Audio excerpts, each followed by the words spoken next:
இஷிதா ரொம்ப நாளாக கொத்து பரோட்டா கேட்டான்னு சொல்லிட்டு ஆர்டர் போட்டிருந்தேன். ஸ்விக்கியில் நியூ ருசியில் வந்து 99 ரூபீஸ்க்கு ஆஃபர் போட்டிருந்தாங்க. நான் நினச்சேன் ஆஃபர்னால் அட்லீஸ்ட் குவான்டிட்டி பாதிக்கு பாதி கொஞ்சமாக குவான்டிட்டி கம்மியாக கொடுப்பாங்க போல், அதான் ஆஃபர் போலன்னு நினச்சிட்டு நம்பி போட்டா. இதுக்கு பேர் தான் கொத்து பரோட்டாவாம்.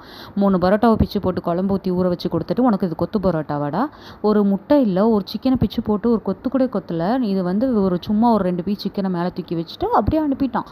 இதில் வந்து நூல் பரோட்டான்னு ஒரு 2 ஆர்டர் போட்டேன். இதுக்கு பேர் நூல் பரோட்டா வாங்க, நீங்களே சொல்லுங்கள். ஒரு பீஸ் 25 ரூபா இந்த நூல் பரோட்டா. நான் என்ன சொல்கிறேன்னா, ஒரு தரமான ஒரு ஃபுட்டு கொடுக்க முடியலன்னா என்னத்துக்கு நீங்கள் ஆஃபர் போடுறீங்க?